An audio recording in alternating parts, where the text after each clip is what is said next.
Welcome to Lesson 6EE6, Writing Real-World Expressions. So after this lesson, we should be able to write expressions for real-world problems.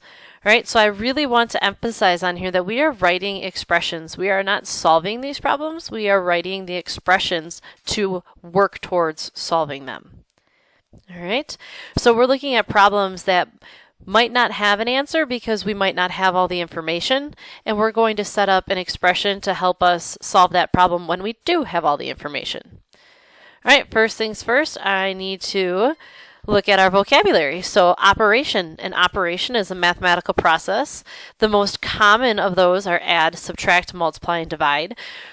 So those tell us what we're doing to our numbers. All right, and then we have expression. An expression is a mathematical sentence with numbers, operations, and variables that show the value of something. So for example, an expression could be, so like if I do length times width, and I'm actually going to make this cursive L, length times width is an expression. Okay, it's going to allow me to find the area of a shape, and something as simple as 1 plus 5 is an expression. Okay, or if I'm saying I need half times x plus 3, these are all different types of expressions. Right. So the next word, we have a numerical expression. So a numerical expression is going to be just like this 1 plus 5. It just has numbers and operations, so there's no variables in it. There's no letters. And then you have an algebraic expression, and an algebraic expression is going to have those variables. It's going to have those letters in it. That's what makes it algebraic. Remember, a variable is a letter that stands in place of an unknown number or a number that can change. So for example, the length and the width of a shape can change. So it can be different from one shape to the next. And that's why we say to find the area, you do length times width. We don't give you a specific number, because the numbers are going to be different depending on the shape. Okay, operation words.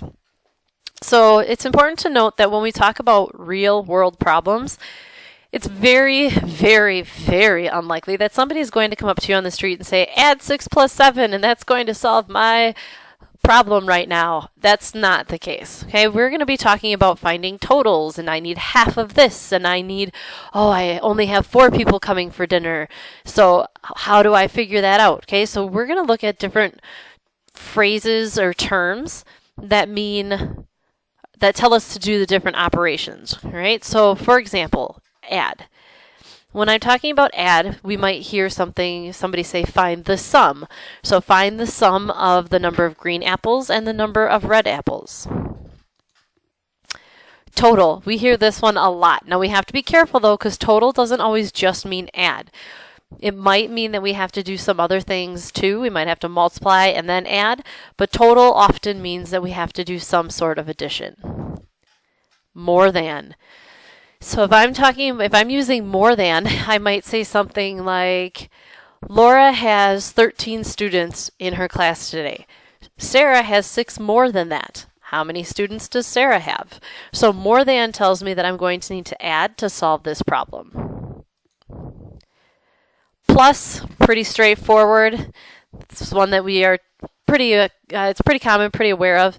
Added to, okay, so I have 3 cups of sugar that I added to 2 cups of flour. How much is in the mix? Or how much mix do I have altogether? Speaking of which, all together. So how much do I have all together? How many people are in the building all together? Those are all phrases that are going to tell us that we're going to add. Okay. Now there are more, but these are just some of the more common ones, and we're definitely going to be adding to that list. When we're talking about subtract, we could say find the difference. So we're finding the answer to a subtraction problem. So we would have to subtract to do that. How much is left? Less than. So I have $20. Aria has $5 less than that. So then I would have to subtract to find out how much money she has. Takeaway. So Holden had 6 Skittles. I had to take away 2 because they fell on the floor. How many does he have left? Subtracted from, left over. Left over is always a good one too. So we had 6 pieces of cake and we served 3 pieces. How many pieces do we have left over? For multiply, find the product. We might hear how many, or not how many groups of. So in this case, we might say something to the effect of, I have 6 groups of 10. That's going to tell us to multiply. Times, we've heard that one quite a bit. Per. Per is really going to be prevalent when we're talking about money. So when you go to the grocery store and we're saying it's $1.99 per pound.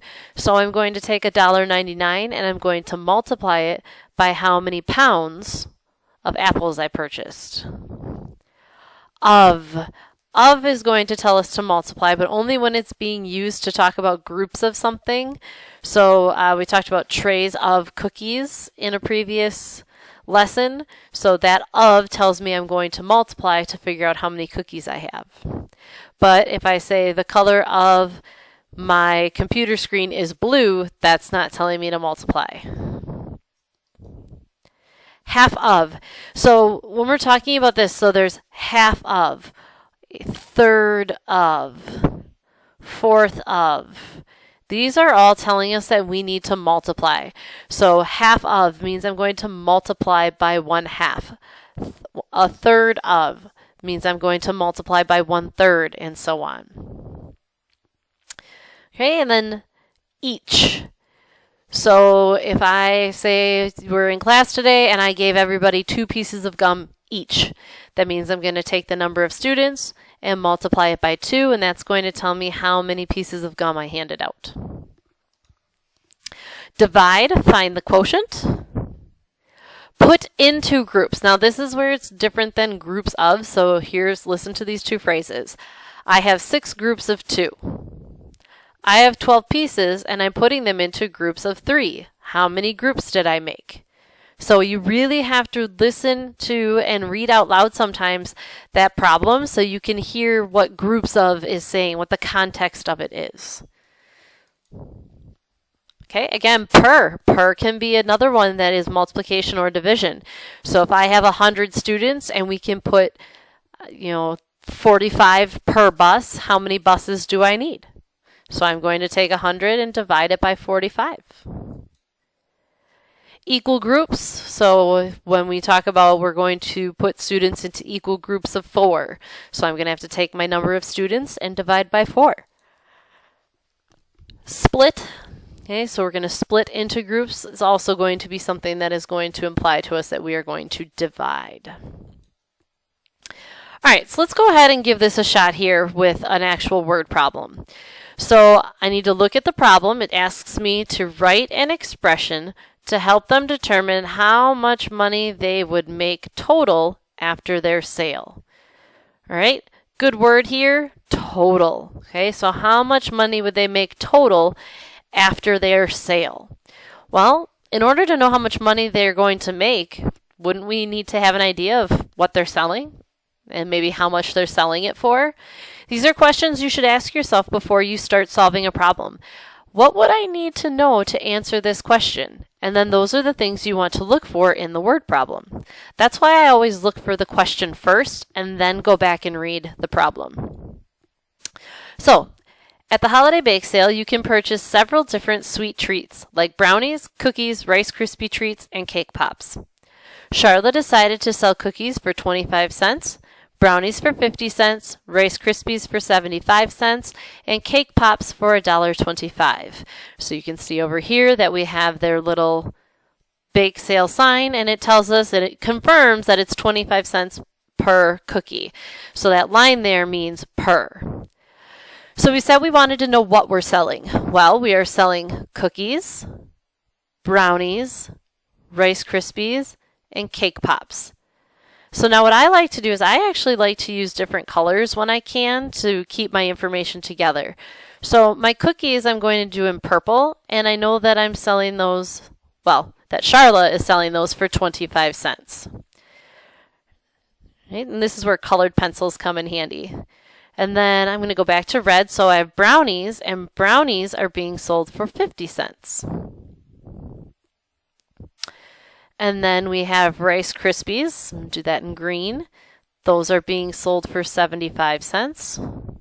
There's no rhyme or reasons to my colors. They're just what's next on my list, okay? So you don't have to worry about why did she choose that color? Because it was next. Now, if they're talking about I sold 4 red roses, I would probably use red for my color. Okay, but this is talking about food. So I'm just going down the list. All right, and then cake pops are $1.25. All right. So then now here, I know that this means per. So all of these meaning per mean that I'm going to multiply because it's 25 cents per cookie. So I take my number of cookies and I'm going to find my price by multiplying by 25 cents. But now here's the thing. Did they tell us how many cookies were sold? Did they tell us how many brownies were sold? Did they tell us any of that information? Looking back at the problem, I'm realizing that they didn't. So I have to make this expression without actually knowing how much they sold. So what that means is when I'm going through, I have to look at each of the different things. And I have to think about, all right, so I have cookies. And in order to figure out how much I made on cookies, I would do the number of cookies and I would multiply it by 25 cents. To find the number of brownies, or the price, how much I made on brownies, I would take my number of brownies and I would multiply it by 50 cents. To figure out how much I made on Rice Krispies, I would take the number of Rice Krispies I sold and multiply by 75 cents. And then the same thing with the cake pops. I would take the number of cake pops and I would multiply the number of cake pops I sold by $1.25. But now here's the thing. Can you imagine putting all of this together? So we don't write out the full word. Not to mention, this only tells me how much I made on cookies, how much I made on brownies, how much I made on Rice Krispies, and how much I made on cake pops. I want to know the total. So the total tells me that I'm going to have to add each of these things together. So instead, what I'm going to do, because I can't write out cookies every single time I write this expression, so I'm going to create a variable for each of my different types of food. And I can't repeat variables either. So if I use C for cookies, all right, so for cookies, I'm going to use C. I can't use C for cake pops because C already represents cookies. One variable cannot represent 2 different things. So here I can still use B for brownies. And then for Rice Krispies, I can only use one variable. So I'm not going to use RC for Rice Krispies because R would be one variable and C would be another variable. Okay, so if I did RC, that would be like saying whatever R is times whatever C is. One variable represents one thing. So I'm just going to use R because, well, I already used C. And then for cake pops, I already used C, so I'm actually just going to use P for pops. Okay, so I know that if I want to find how much I made on cookies, I would take my 25 cents and multiply it by the number of cookies. Now, instead of using the dot, I can actually just add the variable to the end of the number, and that implies to me that I'm going to multiply. So if I have something like 5x, that means 5 times x. I can also take 5 and I can put x in parentheses, and that also tells me that I'm going to multiply. All right, so I'm going to write it like this so we get used to seeing that. All right, and next I have brownies. So I said brownies were 50 cents a piece, and then I would multiply 50 cents by the number of brownies that I sold. And then I'm going to add, now I have my Rice Krispies. My Rice Krispies were 75 cents each, and I multiply that by the number of Rice Krispies that I sold.